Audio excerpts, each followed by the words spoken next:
Israel ने जंग का ऐलान कर दिया है।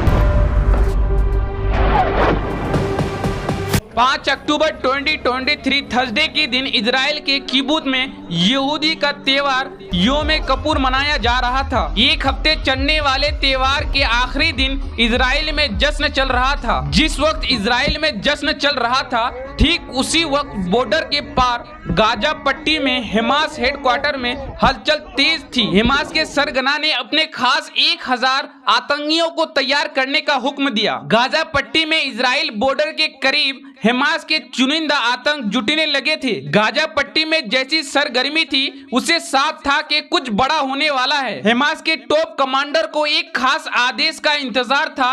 इस आदेश के बाद खूनी खेल की शुरुआत होनी थी। 7 अक्टूबर 2023 थर्सडे हमास ने 5000 रॉकेट के साथ इजराइल पर हमला कर दिया।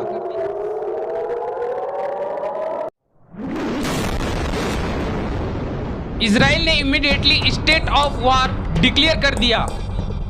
But though Israel didn't start this war, Israel will finish it. सारे पब्लिक को बम साइटर में छुपने के लिए कहा गया। आमतौर पर इजराइल के पास एक आयरन डोम सिस्टम है। ये दुनिया के one of the best defence system है। जब भी रॉकेट की इस तरह से बरसात होती है, ये लेटेस्ट मिलिट्री टेक्नोलॉजी का इस्तेमाल करके इन रॉकेट को इंटरकेप्ट करता है और हवा में ही डिस्ट्रॉय कर देता है इजराइल देश को प्रोटेक्ट करने के लिए। लेकिन यहाँ पर 5000 रॉकेट्स फायर किए गए 20 मिनट के अंदर अंदर। ये आयरन डोम सिस्टम भी फेल रहा।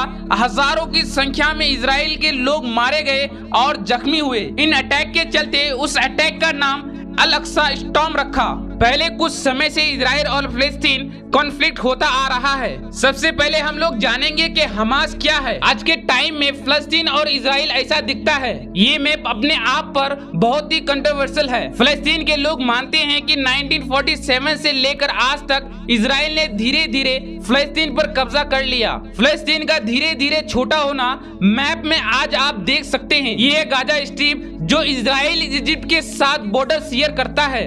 इसके वेस्ट में मेडिटेरेनियन सी है और इस एरिया को कंट्रोल करता है हमास। हमास एक मिलिट्री ऑर्गेनाइजेशन है जो 2006 से गाजा स्ट्रिप को कंट्रोल करता है और उसके बारे में कोई भी कंट्रोवर्सी नहीं है। यूनाइटेड स्टेट, यूरोपियन यूनियन, कई और देशों ने भी उन्हें एक डेजिग्नेटेड टूरिस्ट ऑर्गेनाइजेशन का दर्जा दे दिया है। हमास का मतलब है इस्लामिक रेजिस्टेंस मूवमेंट।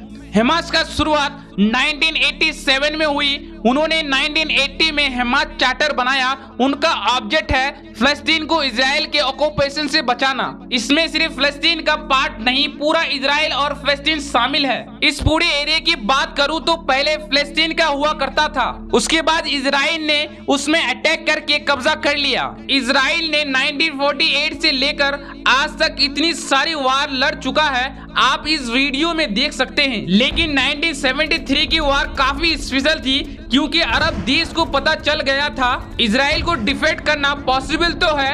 अमेरिका का सपोर्ट ना मिलता तो शायद नतीजा कुछ और होता। वापस आते हैं प्रेजेंट टाइम में। हमास के इस ऑपरेशन को अल अक्सा स्टॉर्म नाम दिया गया। अल अक्सा के बारे में जानते हैं। जेरूसलम दुनिया के सबसे होलीस्ट प्लेस है। इस जोदाजियम इस्लाम है और क्रिश्चियनिटी सोचते हैं कि उनके लिए इम्पोर्टेंट जगह है। हमास का कहना है कि इजराइल आर्मी फोर्स अल अक्सा मस्जिद के पास वायलेंस करती है।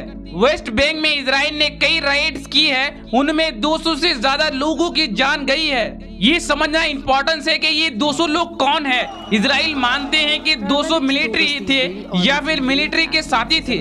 इजराइल जब भी मिलिट्री के अगेंस्ट एक्शन लेने के लिए वेस्ट बैंक के अंदर जाते थे तो उनका कहना है कि उन पर पत्थरबाजी होती थी और फिलिस्तीन का कहना है कि इजराइल का वेस्ट बैंक का क्या काम। सिचुएशन बहुत ही कॉम्प्लिकेटेड रही है।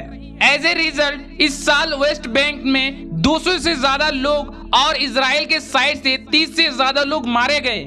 ये आर्ग्यूमेंट हमेशा से ही होता है कि वायलेंस शुरुआत किसने की।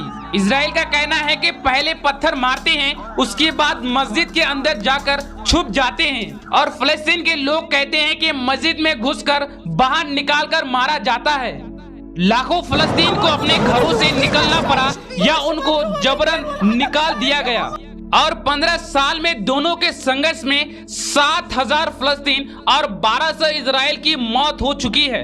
War cannot be justified, not Israel, not India, nowhere in the world। और इसलिए चाहे कुछ भी हो जाए, इस चैनल पर वार को कभी सपोर्ट नहीं करेंगे, वायलेंस को हमेशा निंदा करेंगे।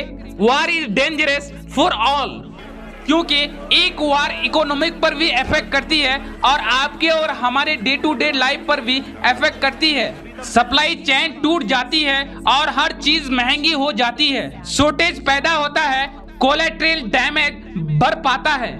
ये एक सच है।